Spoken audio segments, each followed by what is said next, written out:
Assalamu alaikum warahmatullahi everybody. Jazakallah khair for joining.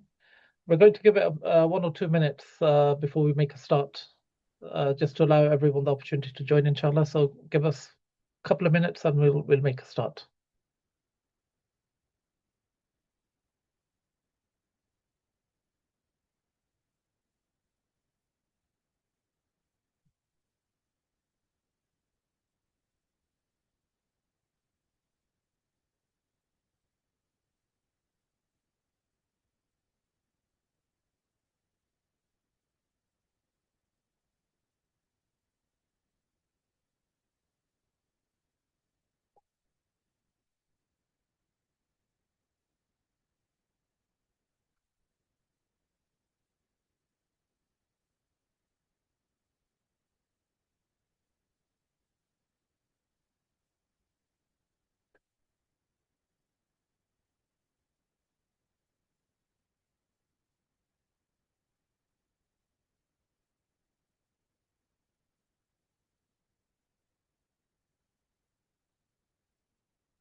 Bismillah, alhamdulillah, wassalatu wassalamu ala rasulillah. Once again, assalamu alaikum wa rahmatullah. Everybody, jazakallah khair for joining another one of our webinars. I hope you're all beginning to feel more and more prepared as you're going through these webinars. We've covered some important topics. You've also had the opportunity to meet some of the guides that you're going to be traveling with.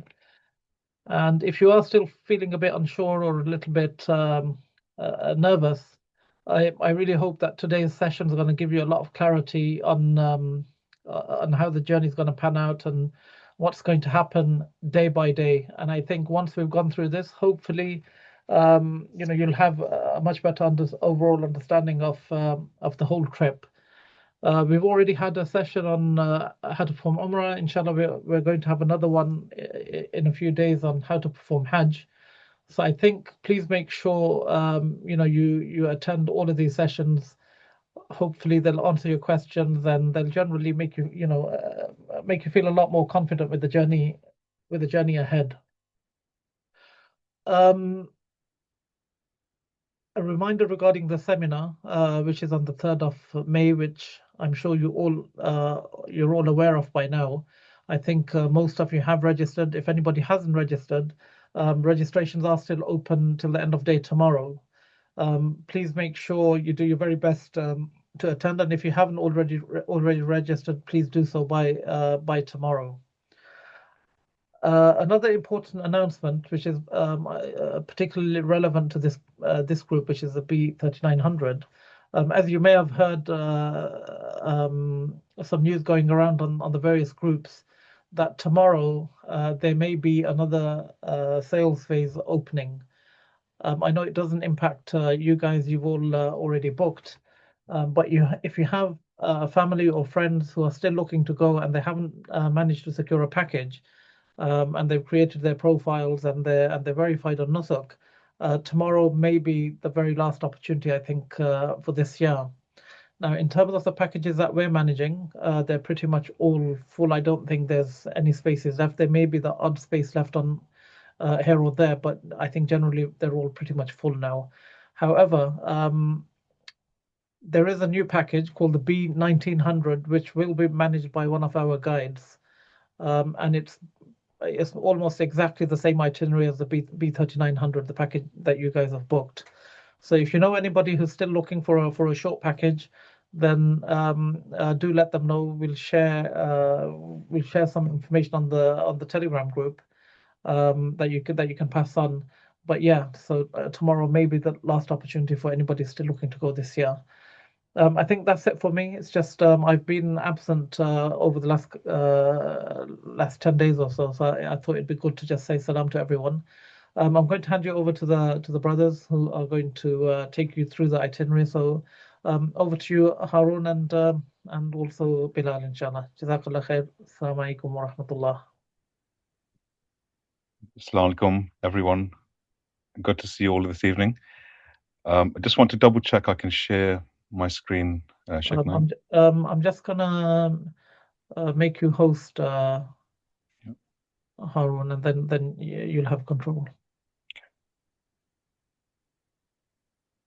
Okay, yeah, you should be able to share now. Jazakallah khair. Bismillah. Just see.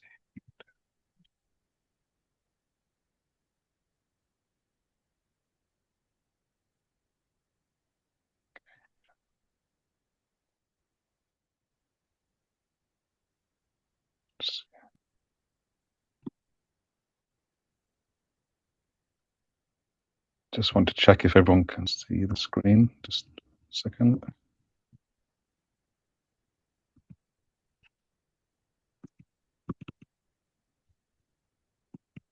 We can't see your screen at the moment, Harun. Yeah, I'm just trying to get it set up now. Bismillah. Can everyone see my screen? Yeah, we can see it now. Bismillah. Jazakallah khair. Okay, can everyone hear me? Just send me a thumbs up if the sound and the audio is good.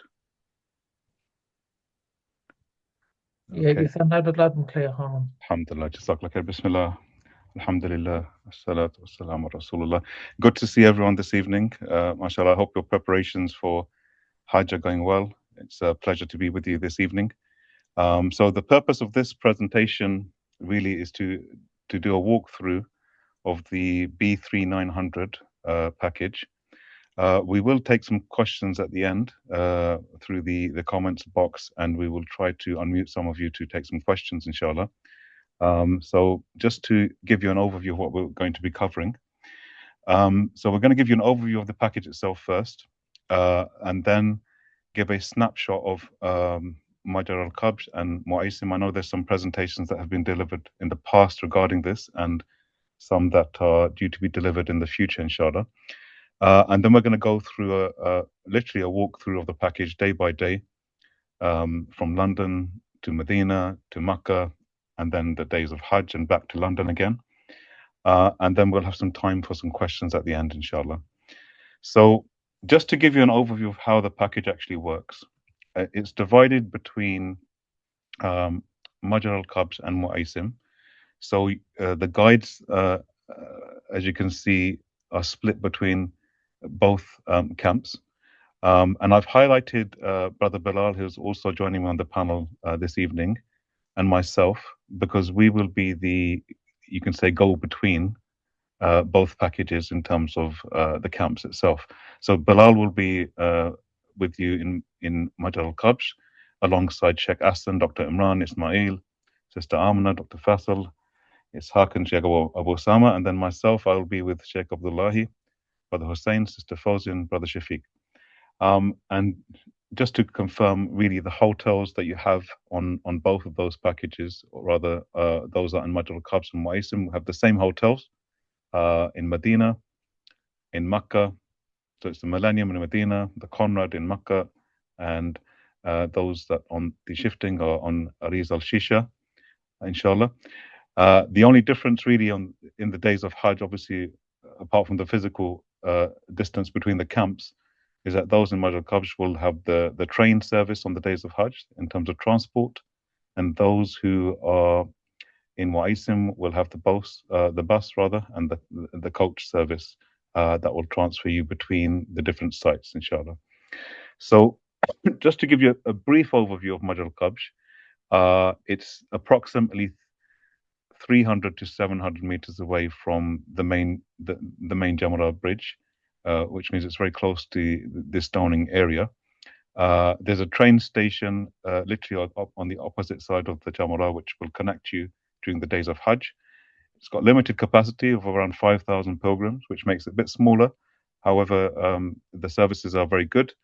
You get 3 meals a day, breakfast, lunch, dinner, full board, alongside a 24-hour supply of hot and cold drinks. And the images on the left there give you an idea of the kind of the service that you'll get. So there's plenty of it's buffet style. You have access to fridge freezers and at the same time cold drinks. And in contrast with Muaisim, it's situated around 4 kilometers from the Jamal stoning site, around 45-minute to an hour walk. It's also connects through coach transport. So the contrast is that the coach is what connects you during the days of Hajj as opposed to the train. The facilities are very good. I've been in Muaisim. I can say maybe my first Hajj in Muaisim was around 2002, and the facilities have progressively improved and are really very good, with plenty of options for air conditioning, tents, mattresses, pillows, blankets, all of that. And likewise, you have your full board meals and supply of hot and cold drinks as well. Um, so just to give you a snapshot of the actual package itself, we're going to do this in three parts. The first part is going to cover Medina first.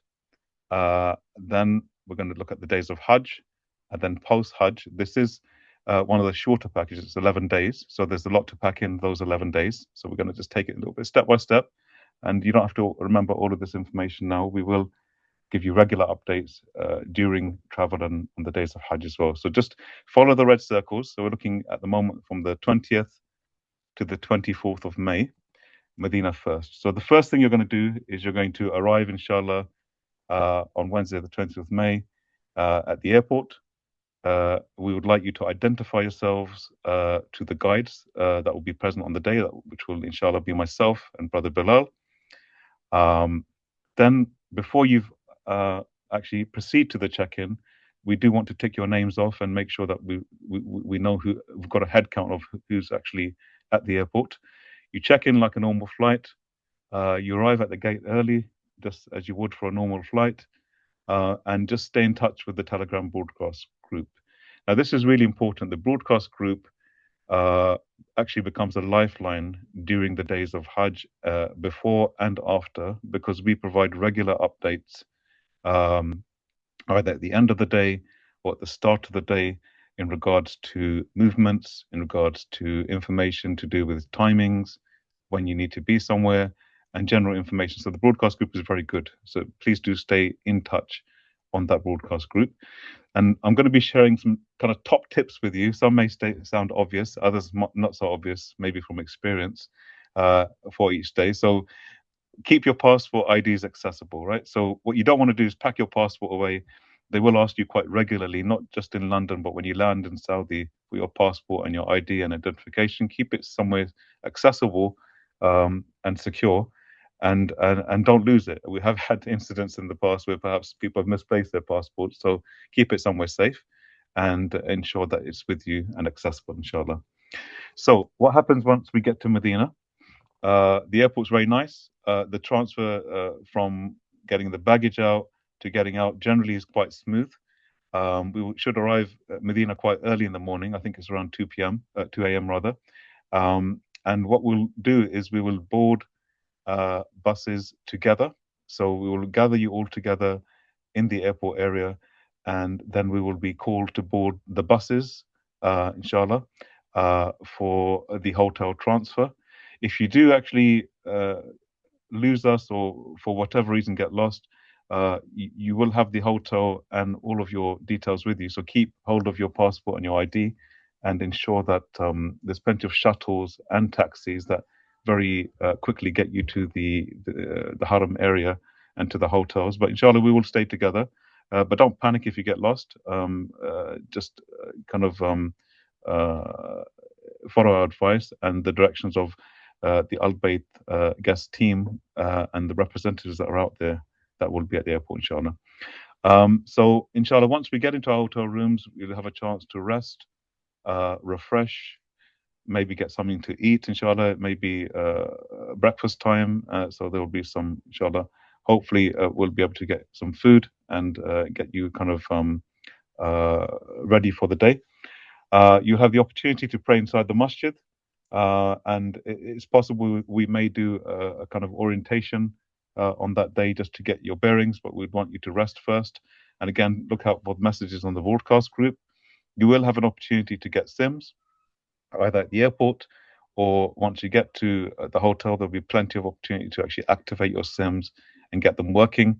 And failing that, the hotel Wi-Fi generally is very good, so please try to use that as a default, because the Wi-Fi in the hotel really will keep you connected to us, inshallah. Now, as you get into Medina, I mean, what we say is look out for each other, right? So you'll hopefully recognize each other from the seminars and from the flights. Look out for each other. If you can see someone struggling, just try to help them, help each other. Let's behave as one family and try to help each other to get through this process, inshallah. And the more you do that, the more ajr there is for you, really. And it gives you an opportunity to really go the extra mile for each other. Um, so Friday, the 22nd of May, is Jummah, so you would have had the chance to rest. What we suggest everyone does is actually gets ready for Jummah. Enjoy your first Jummah in Medina, possibly for some of you. It's a very special day. So, get to the masjid early. We say, really it's going to be quite busy. So if you want to get inside the masjid and not in the forecourt, then, aim to kind of leave around 10:30 and head into the masjid. In terms of ziyarah, we do have ziyarah planned for Medina.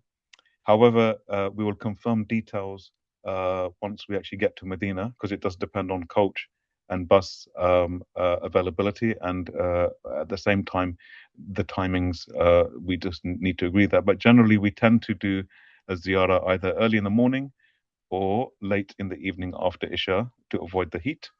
The hotel provides half-board meals, so you'll have breakfast and dinner, inshallah. We will also do possible audio reminders in the absence of getting everyone together. So we'll have a Telegram broadcast, an audio or a video broadcast, which also is very good. So a reminder just to purchase a good set of headphones. In terms of Rother, so we generally in the past we've had group Rother bookings. However, we haven't got confirmation on that this year. We're still waiting for something on that. But what we'd suggest, just to be prudent, is to book on the Nusuk app. It's very good and it's very accessible. Just to be prudent, to do book a Rother slot on there. And if we get a group booking, then alhamdulillah, it's all good. But just to be prudent, do try to book your Rother booking on the Nusuk app as well.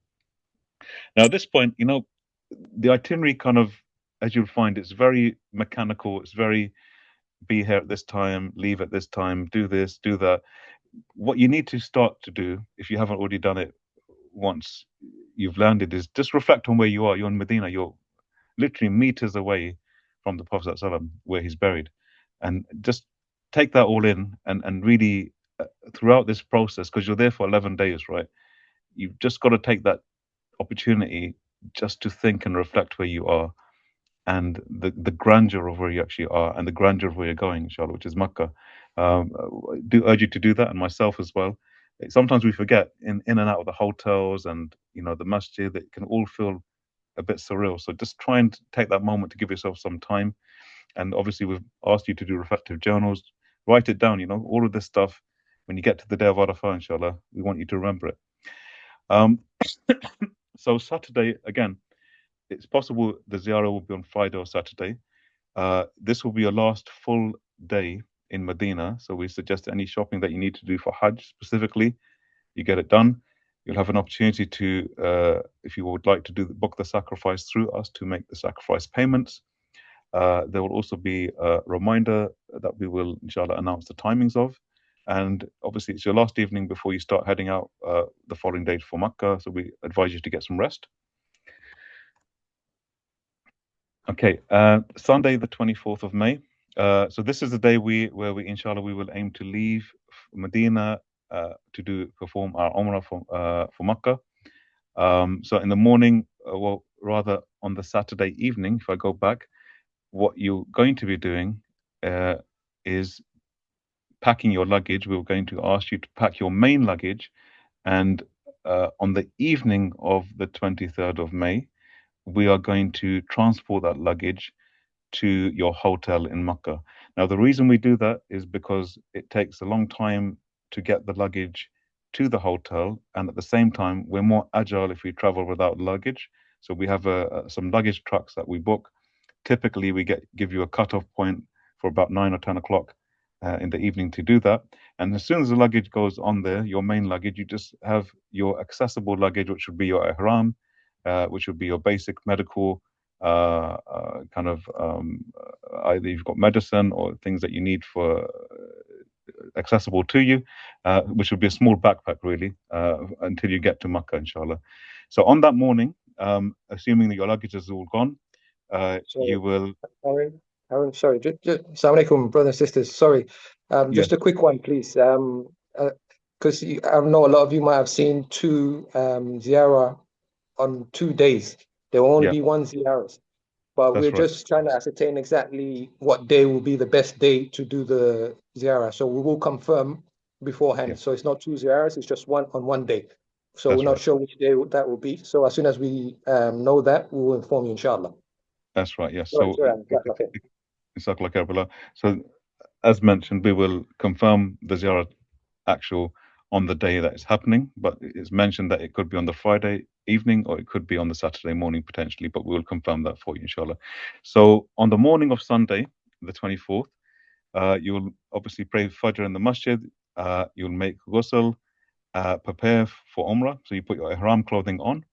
We will then announce on the broadcast group when to be in the lobby to actually leave for the train station to Makkah. It's a short bus ride away, to about 20, 30 minutes to the train station. We'll go into a holding area. In the holding area, we will then board the trains. And on the trains, we will then, within a minute or so of the actual train setting off, we will pass the miqat and you will utter your intention for Umrah, inshallah. So we don't go to Dhul Hulayfa, which has traditionally been done because the train actually bisects the line where the actual miqat is. And once we arrive in Makkah, we'll arrive inshallah, in our hotels. Then you will have potentially it could be delayed. It depends on Salah timings and the actual time that we actually arrive in Makkah itself. Because once you arrive in the station, there's a short shuttle, which will a bus coach service that will take you to the hotel. So there could be delays. Upon arrival, inshallah, you will receive, as you will have in Medina, your room cards. You will then have the opportunity to perform Umrah, inshallah. You have three options. The first option is you can say you're confident in doing it yourself, and Bismillah, you can head out with your family or in small groups and perform the Umrah and come back. The second option is our guides can signpost you, take you towards the Tawaf area and signpost the different parts of the actual or the locations where you need to perform the Umrah itself, so the Tawaf and Sa'i, and then get you on your way. If you're feeling very vulnerable and not confident, then in kind of circumstances where perhaps you're completely unsure of what to do, then we can arrange for guides to accompany you throughout the Umrah itself in small, not large groups because it's very busy. And the tip here is that just when you're in the state of Ihram, just embrace it and to be really in tune with where you are and what you're doing. Again, try not to be so mechanical. Try and just reflect on what the Ihram actually is and the conditions of the Ihram and the fact that you're there for Allah. You've uttered your intentions for His sake and you ask that Allah accepts your Umrah, and we ask that He accepts it from all of us. Ameen. So this takes us on to the days of Hajj. So the very following day, this next section will cover the days of Hajj, which is from the Monday, the 25th, down to Saturday, the 30th itself, inshallah. So I'm going to go through this diagram. Now, this is where the group now will either go to Majr al-Qabsh with Bilal, or they'll come to Mu'aysim with myself. So we're just going to go follow the red circle, 8th of Dhul Hijjah, which is scheduled to be the 25th of May. This is what will happen. So you will, just like you did in Medina, you will then make ghusl, assume your ihram clothing. You will then wait for an announcement on the broadcast group to be made regarding the departure by coach bus to either Majr al-Qabsh or to Mu'aysim. Now, you will take with you, as we mentioned in the seminar a couple of weeks ago, light kind of backpack for Mina. You don't need to have any heavy or main luggage. Your main luggage stays in your hotel room and it stays within your rooms, which you'll have access to, inshallah, during the days of Hajj. And you just have your basic amenities, your medicines, your IDs, even your passport can stay. We suggest you keep it safe in your hotel room. You don't need to even carry. You'll have your Hajj IDs, which will carry you throughout the days of Hajj. You'll then arrive in Mina, inshallah, before Dhuhr. So I'm going to cover now Mu'aysim, and then what is relevant to Majal al-Qabj, Bilal will cover that for that particular day. So when we arrive in Mu'aysim, we will then have the opportunity to pray our salah at the correct timings. We'll have the opportunity to rest. We'll have our meals over there. So you'll have a meal in the afternoon, and you'll have an evening meal, and they'll have throughout the days of Hajj in Mina, there will be breakfast, lunch, and dinner, as I mentioned, and there will be refreshments and drinks, inshallah. So spend your time wisely. On the 8th of Dhul Hijjah, it's on the eve of Hajj. Take the area in. I've sent in previous kind of presentations that Mina really is the heart of Hajj. It's where everything, it's like your base camp. You everything actually operates from there. From there you go to Arafah. From there you go to Muzdalifah, Jamarat, then you come back there, and then from there you do the stoning, and you proceed to the stoning on the 10th, the 11th, and the 12th of Dhul Hijjah. So take Mina in, get plenty of rest, ensure that you're hydrated and that you're ready for the big day, which is the following day, inshallah. Bilal, I just want you to come in here and talk about Majal al-Qabj and the variation in the itinerary, which is very minimal. But if you could just elaborate on that, please. Assalamu alaikum, everyone. Jazakallah khair for joining us today. And I'm hoping and praying all of you are in the Hajj state of mind. Just bear with me. Let me just stand up, because for me, the days of Mina, these are the days that, for me, I find is the ultimate, the pinnacle of the Hajj. It is the time where you reflect and you really stand in front of Allah. So for me, that's when I'm at my best. It's these days of Hajj. And I find Mina to be one of the places where I'm most comfortable. Forget the 5-star hotels, the air conditioning that's always working, the nice lobbies, everything. No, for me, it's the tents in Mina. That's the day that I love the most, is going to Mina. So for the Majal al-Qabj, inshallah, as Haruna said, all we do basically is wait for the coaches. We go to our camps and nothing to do. We'll pray our prayers at our prescribed time. The Sheikh, I'm sure, will go over that, inshallah. So really on that day, there's really nothing to do on the 8th.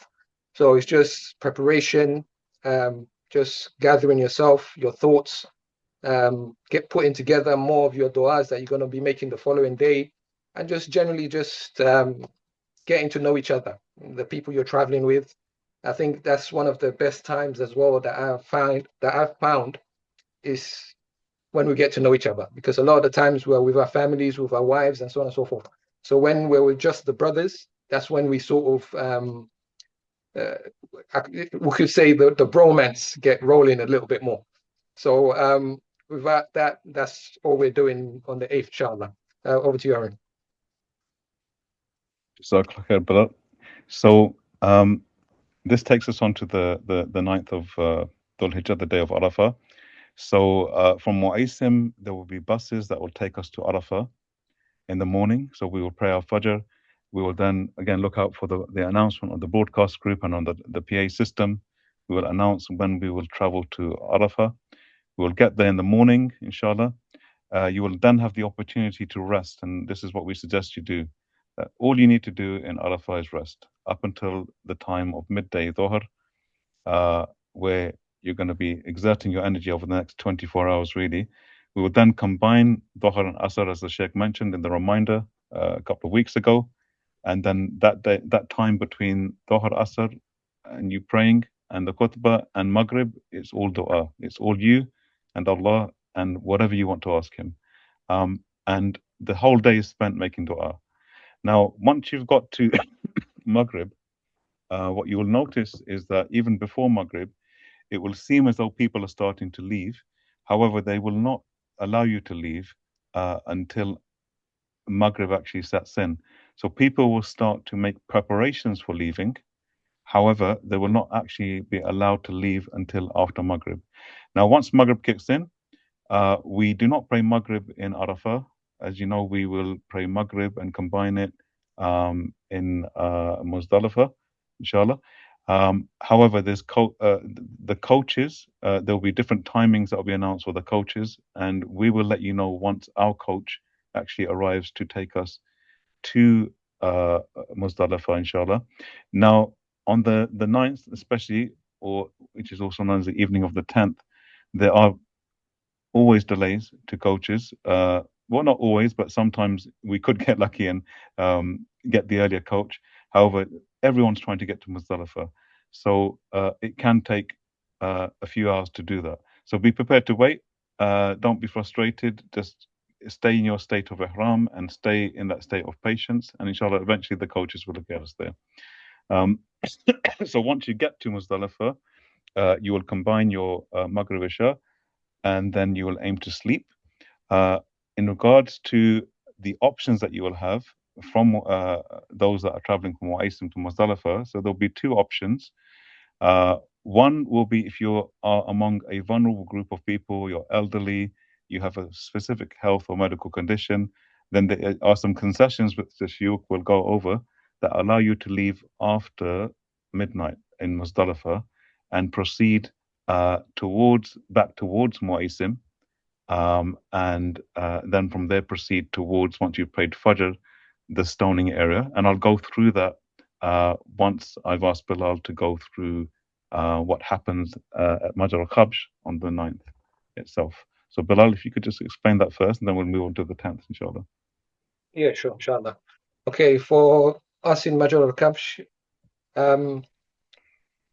the thing is, with the movements, you can imagine millions of people trying to move to that one location. So a lot of the time, it will be very tricky to get millions of people to move at the same time. So until the government slash Hajj officials tell our camp, okay, this is the time we have to leave to go to Arafah, that's when we leave. Last year, if I remember, I think we were up 2 o'clock, 3 o'clock, around that sort of time. I think around 2 o'clock, if I remember right. So we was up around 2. We had to walk to the train station, which is it's located behind the Jamarat. So inshallah, on the 8th, when you get to Mina, you familiarize yourself with the area, you see where the Jamarat is. So the train station is basically on the other side of the Jamarat. And normally that's about 40 minutes walk. Just one little tip, which I saw last year, and I'm hoping inshallah will be there this year. They had little golf buggies shuttling people from at the top of where the Jamarat is to the actual train station. But I think that's more for the less abled. Inshallah, they do the same thing again this year. But as Arun said, basically we'll be doing the exact same thing. It's just that we're going by train. And when we arrive at Arafat, we will just rest till Dhuhr time, and till Dhuhr, till Maghrib, is time for just you and Allah. So you take that time and just pour your heart out to Allah. And to be honest, it's a time not to be missed. So after all the going through with the nusuk, all the stress, the strain, the anxiety on that day, just pour your heart out to Allah, because ultimately that day of Arafat, that's why we're there. So inshallah, that's what we'll be doing in Majr al-Kabsh, inshallah. And for Maghrib, as Maghrib is coming in, be very aware that we will be moving before Maghrib actually comes in. So we'll start making our way to the train station. And again, as I said before, nobody's moving until the government has said, yep, this is the time to move. So when we go to the train station, we'll be waiting there for a while. So this is one little tip, inshallah. I'm sure Arun will go over it. It's a very good tip. But I advise everyone to just be on the ready when it comes to just before Maghrib, so that we can depart and get ourselves ready to get to the train station, inshallah. And they will be waiting as well, because obviously the gates will not open to the train station until after Maghrib. So after the adhan of Maghrib, then they will open the train station. So with that said, I'll hand you over to Harry, inshallah. Jazakallah khair, Bilal. So at this stage, what you will find, there will be a lot of waiting around, right? And not necessarily, you will not necessarily have any place to sit. It will be a lot of standing. So what I advise Hujjaj is that you have these collapsible stools, which you can find on the internet, or even in the Bin Dawood building in Medina or in Mecca. And it's very handy to carry those with you, because you'll feel very exhausted at times. And especially during the 9th and the 10th, and the 11th of Dhul Hijjah. And if you have those stools with you, it just gives you a bit of relief, gives your legs a bit of relief, and allows you to sit down where perhaps you wouldn't be able to sit down. So just try to get yourself one of those. We'll post up maybe a picture or a link to those. It's really handy, whether you're young or old. Really, really handy. Takes some pressure off your knees. So taking us on to the 10th of Dhul Hijjah. So regardless of whether you left after half the night or whether you stayed in Muzdalifah for the night and you prayed Fajr, the next step, really, it's the biggest day, is for you to proceed from, once you've gone from Muzdalifah back to Muaisim, to the Mina camp. You will then walk towards the large Jamrah. So that's towards, it's about 45 to 50, 55-minute walk. And we will walk as a group. And once we've stoned the large Jamrah, then we will proceed to Makkah. And now you have 3 options here as well. There's no official, like a private coach or a bus that goes to Makkah from there. There's government shuttles, which can get busy depending on when you go. So last year, those shuttles from the Jamrah area, if you walk about 10-15 minutes up, the shuttles were going back to what's known as the Gaza side of the Haram, which is where Marwa ends. The majority of people walk. So from the Jamrah to the Haram, we're talking about close to a 2-hour walk from there at that time. And some people, and we did have a few vulnerable Hujjaj, decided that they would take a private taxi or private transport, which if you walk a bit further out is available, but it's very expensive. So just to give you an idea, that we helped a few Hujjaj last year to do that, and it cost them about 1,000 riyals just for that journey from the Jamrah area to the Haram area itself. So those 3 options are available.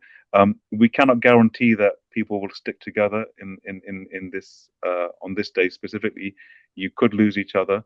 However, one recommendation, a top tip, is that we will be posting up Google Map locations of all the main buildings that you're going to be staying in and the main areas of Hajj, especially the camps in Mina. So, with Google Maps nowadays and data, you can't get lost. Inshallah, you hopefully find your way around as long as you've got your phone with you. And if in doubt, if your phone battery goes, just go with the flow. You will see people are going to the Haram. There's only one thing people there will be doing. They're going to be going towards the Haram. So just go with the flow and you're going to be okay, inshallah. So once you've done the stoning, you'll have an opportunity to, obviously we'll announce the sacrifices as well when they happen. And then those people that need to shave their head will be able to shave their head and or trim their hair. And you will proceed to the Haram. You'll have access to your hotels, inshallah. So you may want to freshen up and then perform tawaf, or you may want to perform your tawaf and sa'i straight away. Now, on the 10th evening of which is the evening of the 11th, the 12th, and the 13th, we still need to, at least for 2 nights, stay in Mina. So you need to get back to Mina from Makkah before half the night passes. And that's defined between Maghrib and Fajr. So half the night is around close to midnight. So once you get to Makkah, there will be some transport options available to you. And usually there's a bus service that does take you back from the hotel back to the Muaisim camps. And failing that, there are also public transport routes or government transport routes, shuttle routes from the Gaza side. And there's also, failing that, the option to walk. There are some walking routes as well. However, we will try our best to, inshallah, have the availability of the shuttles from the hotel, inshallah, and we will update you on that nearer the time. And that will happen from the 11th and the 12th and the 13th, should you wish to stay a third day in Mina, inshallah. Bilal, did you want to go through what happens on the 10th from a Major Cop's perspective, and then we'll take them up to the 13th, inshallah. Inshallah.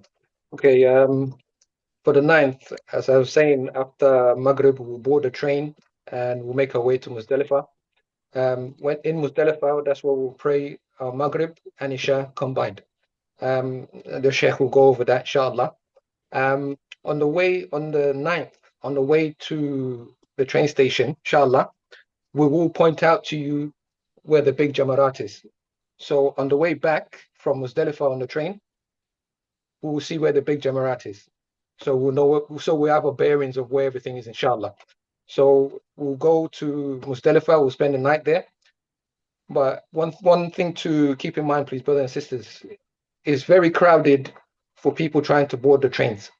So if you're with families, with your husband, your wives, your mother, your father, any sort of elderly that is not that able, they are your priority. Obviously, we are there with you, and sometimes you have some of you that will board the train before others. So what we advise is for you to just carry on ahead and just stick to the script as it says, but we will be with you all the way. And we are only, again, only a phone call away. So please don't fear that, okay, I'm going to get lost. What if I board a train and I get off and you don't see me or one of the other guides? Don't worry about any of that. Everybody's heading to that same location. And what we did last year, we did have guides outside the train station. We gave directions how to get to the camp in Muzdalifah. So for those of you in Major Kabsh, just follow the instructions of the guides, inshallah, and rest assured you're in safe hands, inshallah. So we'll spend the night there, and obviously, as Harun said, you have the option to either leave halfway through the night or in the morning. For those, obviously, that has the concession, they can leave halfway through the night. And for those that don't, they have to stay till the morning. So with that said, when you, on your way back, you make your way back to the train station, there's going to be a lot of waiting. Last year, I waited, I will have to say, at least 2 hours before I boarded the train. And that was simply being because I was with the less abled, some with the wheelchairs. And in trying to get into the lift, you can imagine there was a queue. Sometimes with the platform being packed as well, so they have to hold the lift, make sure the platform is clear before they can let people on. So it's a process. So please just bear with us, inshallah, we'll try and get through it. So as Arun said, those collapsible chairs, they're very handy. So when you're sitting, it's a lot easier than standing.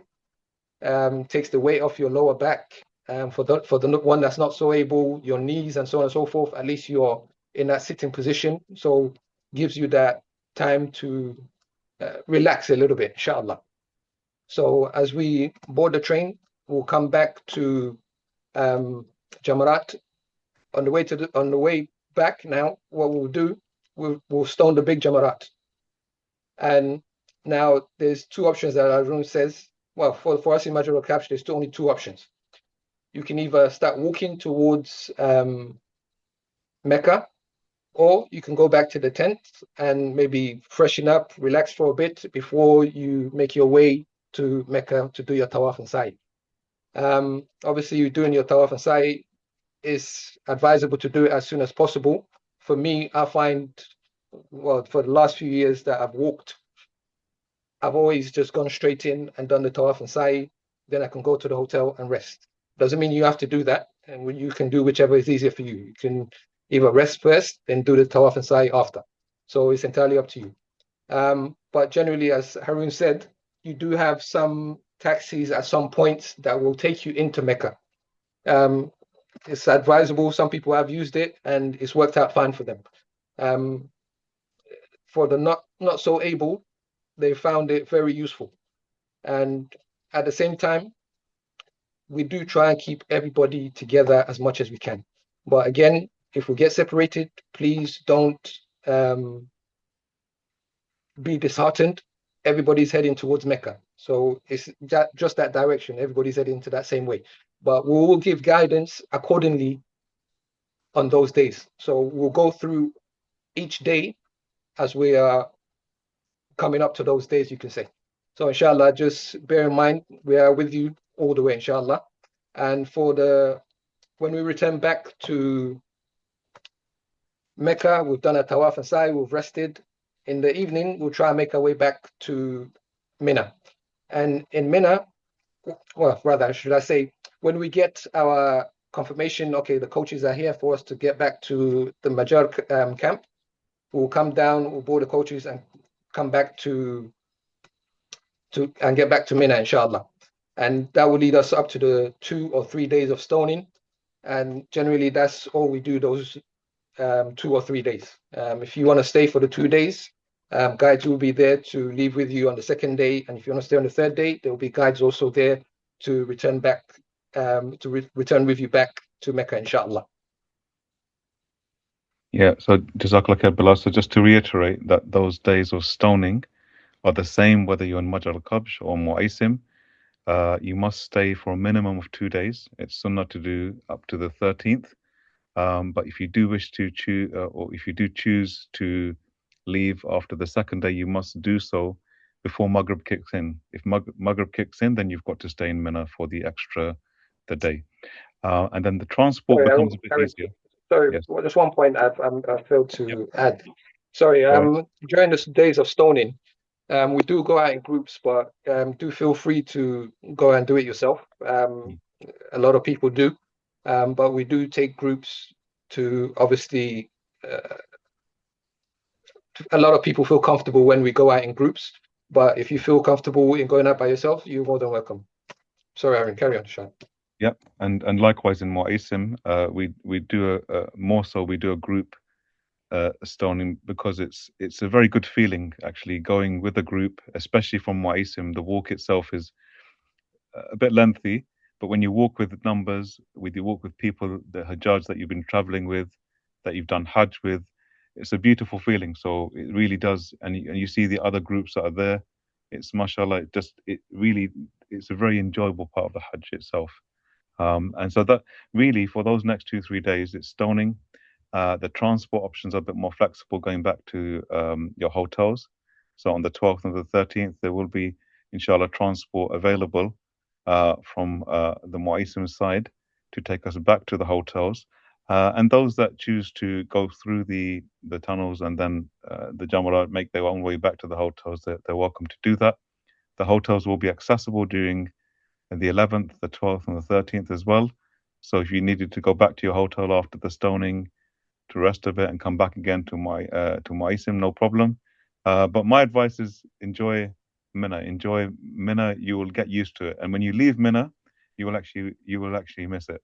You will actually feel slightly nostalgic, and when you're leaving, it will feel as if you're leaving your home. So inshallah, enjoy it and savor the moment. And that really on a note on the days of actual Hajj itself, on the days of stoning, something that was very quite poignant, which was mentioned by one of the scholars a few years ago, where this ayat itself, where Allah subhanahu wa ta'ala actually is asking us, he's commanding us that once we've accomplished our manasik and our rituals of Hajj, to remember him, and it's really, if you reflect on these days, on the days of stoning, he's asking us to actually remember him on these specific days, because and this is really one of the points of reflection where he could command us to remember him on the day of Arafah, which is the most important day of Hajj, or the 10th itself, which the most monastic acts are actually performed on the 10th itself. However, these days after the 9th and the 10th are when we've seen people begin to relax a bit and lower their guard a little bit. So where you think the Hajj is done, actually Allah is saying on these days He knows that we're going to by default forget Him, and it's on these days where He wants to see that extra remembrance, and that's why He's commanding us to do it. So just something to reflect upon in the middle of all these processes and all these routines. It's really important just to put it into context that the Hajj doesn't end on the 10th.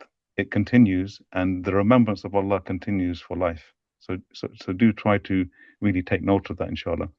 Okay, so in terms of departure, as we've mentioned, this is an 11-day package. It's one of the shorter packages. So before you know it, we're already talking about the departure from Mecca, which is from we start preparation from that, from the Saturday, the 30th of May, in terms of the actual physical preparation itself.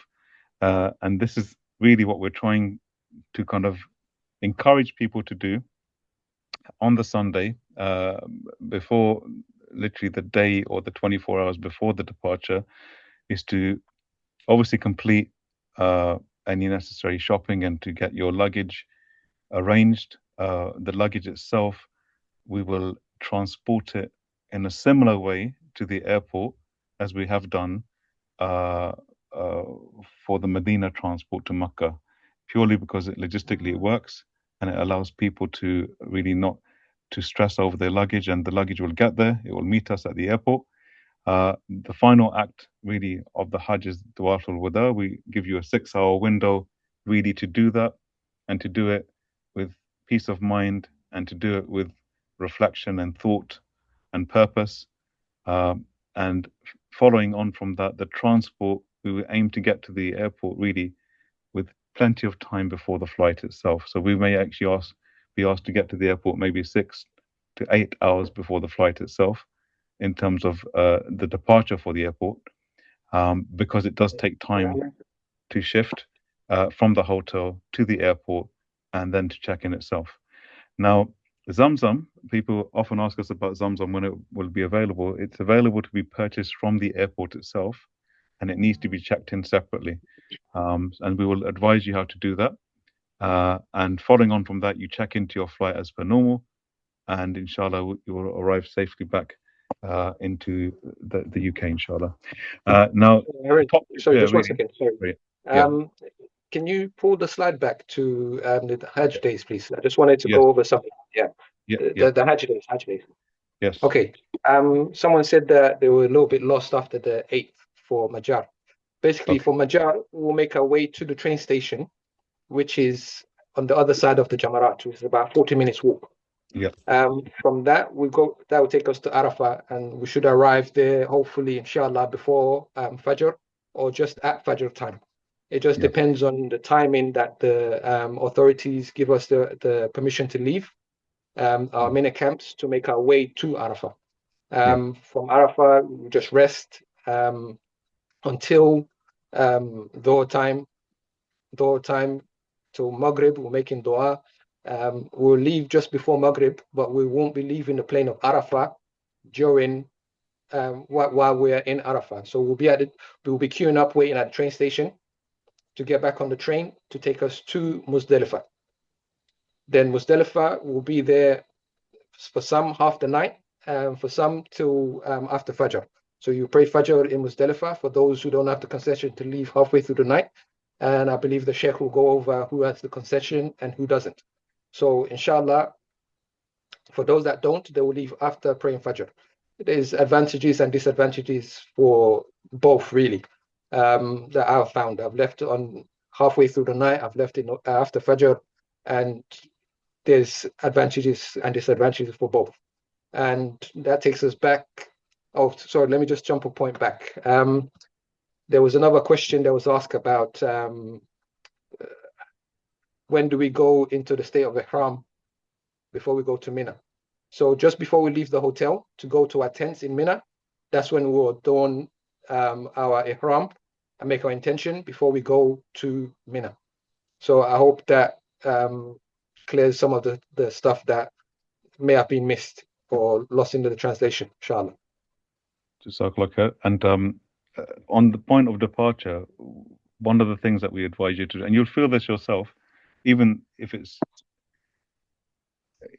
what you'll find with the Hajj is that at different moments you'll feel that emotion, that connection. And one of the things that I find is upon departure, and actually when you're doing that final tawaf and you feel that sense of not just achievement but that connection to Allah, and it's really an emotional time, and really savor it. We give you enough time to do it and savor it, make plenty of dua, and really remember Allah and thank Him really before you leave.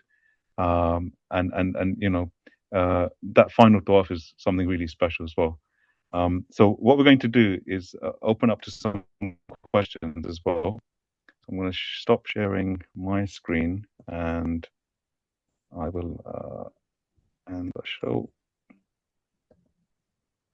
And if we can,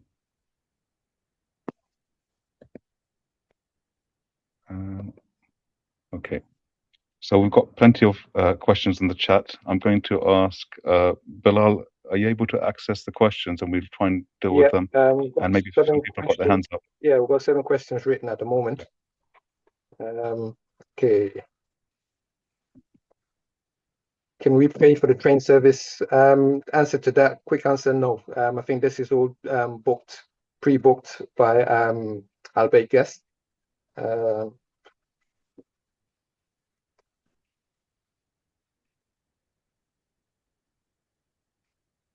Would it be okay during the Hajj days to bring only passport copies rather than the original?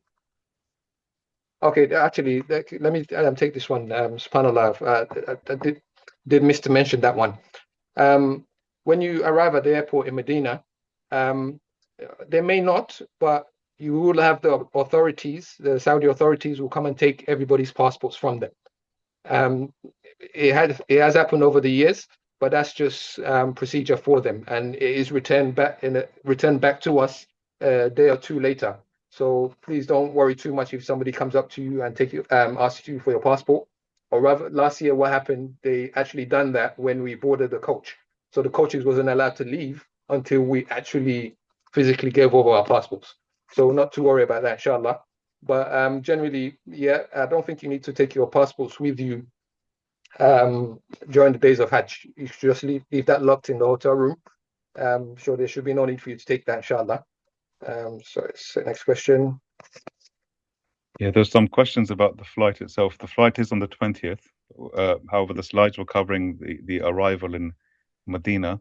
So the flight itself is on the 20th. We were just covering the arrival in Medina and the procedure for that because it coincides with the 21st and the arrival in Medina. We've talked about group bookings for Rotha.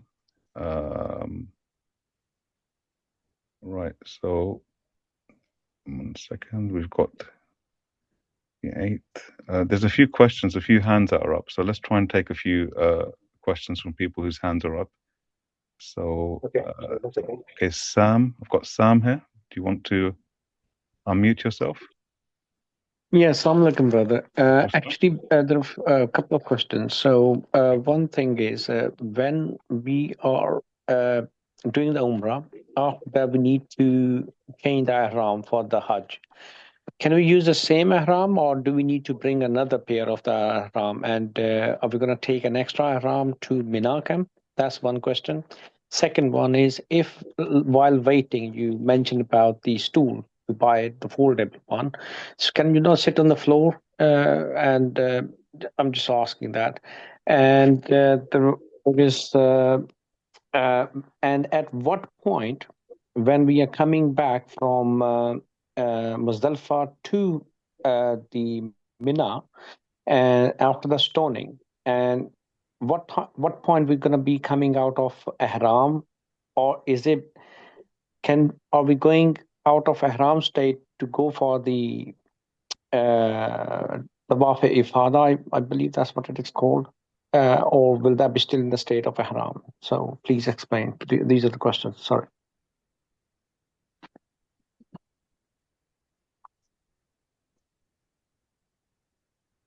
Harun, you got this, or? So just to clarify, I think there's 3 questions there. The stool is optional. It's a recommendation. There's no problem sitting on the floor as long as the floor is clean. There's no issue with reusing your ihram either, ihram clothing. Again, as long as it's clean, and you can give it a little rinse if you need to, or carry a spare lower garment of the ihram if you like. There's flexibility there as well. And in terms of when you come out of the state of ihram itself, so it depends on which madhab you follow, and the scholars will clarify that to you, but there are different schools of thought on that.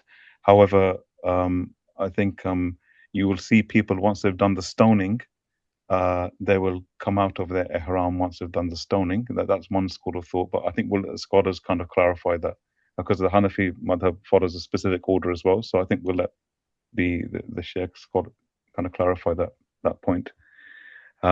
Sister Khadija, Assalamu alaikum. Sister Khadija, you've got a question? If you can unmute yourself, please. Assalamu alaikum, Sister Khadija. Aaron, let me take one written question when you finish with this one, inshallah. Okay. Okay, if you could take the question while Sister Khadija unmutes herself. Do you want to take the question in the chat, beloved? Okay.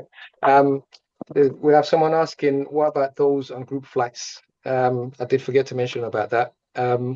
Basically, if you're on a group flight, all the information is with our bait guests.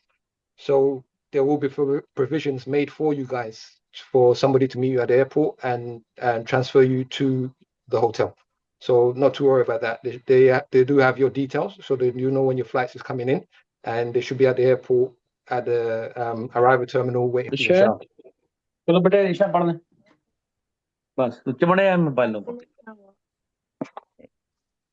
Okay. So Brother Muhammad, can you unmute yourself, please? We'll take a couple more questions and then we'll Yeah, assalamu alaikum. I have a question regarding the 11th and the 12th and 13th.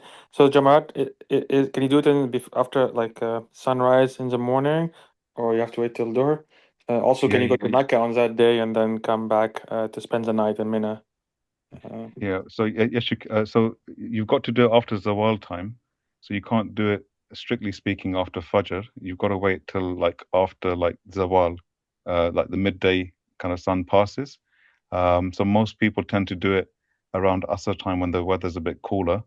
And yes, you can go back to your hotels, but then obviously, as we've mentioned, you've got to make it back before half the night kind of passes to Mina. Sleeping down. So Brother Sam, could you just you want to do Laila? Okay, right. Okay. Does that answer your question, Brother Muhammad? Yeah, so you just do it after Asr, inshallah, and then you can leave from Maghrib to midnight and then come to spend the night, right? That's how it is. And is this a public transportation or same like whatever option available? It depends which camp are you in? Are you in Muaysim? In Muaysim, there is shuttles, so it's easier to get after Jamaat. There's government shuttles that take you to the Haram. So it's easier to get there after the 10th. So on the 11th and the 12th, it's much easier to get there. And if those that want to walk, but there's shuttles and there's taxis that go there as well, inshallah. But no official transport in terms of like group transport for us. Okay, let's try Sister Khadija one more time. Sister Khadija. Assalamu alaikum. Okay, she's not responding. Sister Nazira. Sister Khadija, are you there? No. Okay. We'll take one more question. Sorry, Haroon. This is Faisal speaking. I just wanted to give salam to the Hujjaj. And to say hello. And that's what I wanted to say. So sorry about not jumping on. I was just at work and I got busy with patients. So apologies for that. Salam alaikum. I look forward to seeing everybody, inshallah.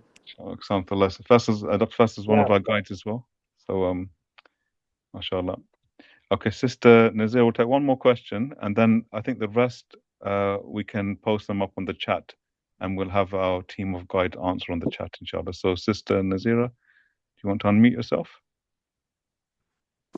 Assalamu alaikum. My question was just the logistics on Sunday. So you said you fly back. Roughly, when do we anticipate to get leaving Mecca and the arrival to the UK? Yeah, so the flight timings are on the package. So we should arrive in the UK. I just want to get the exact details up. But the flight timings, as per your package, so the actual timing itself. Let me just get a quick. I think there is I'll give you the timings. So according to the B3900, the departure is at 8:10 in the morning on the 1st of June, right? So what we're advised to do is to leave by around midnight on the Sunday evening, which is midnight, and then by the time we get to the airport, it's going to be maybe about 3 a.m. in the morning with the traffic and the waiting and everything. And then the flight will then arrive in London, excuse me, on Monday, the 1st of June at 12:40 in the afternoon. That's the official package flight details. If there's obviously a change in that, then we'll let you know, inshallah. So sorry, does that mean that we would have access to the hotel till the midnight before we depart? Yes, of course. So we would have access. And the last thing you do is obviously hand in your room cards, and we would advise that obviously that like I said, there's going to be a broadcast message going out pretty much every day or twice a day at the start and the end of the day, right? So with regards to checkout, there's a specific message that will be sent out, giving you like the instructions, inshallah. And am I right to say that the luggages will be packed earlier in the day and ready for That's right. transportation? Yeah. Okay, thank you. So as we mentioned, the departure protocol will be announced. We will ask you to prepare your luggage, and we'll send that ahead of the coach journey that we take back anyway. Like we did with Medina, you'll get the luggage kind of packed and ready to go literally on that kind of evening. So it kind of gets to the airport and we meet it at the airport, inshallah. Perfect. Thank you very much. Jazakallah khair. And Jazakallah khair, everyone, for joining us. I think we can continue any questions on the chat group. We also look forward to seeing you at the upcoming seminar in London, inshallah. And any questions you have, any concerns you have, do let us know. But we look forward to seeing you soon, inshallah. Jazakallah khair. Assalamu alaikum wa rahmatullahi wa barakatuh.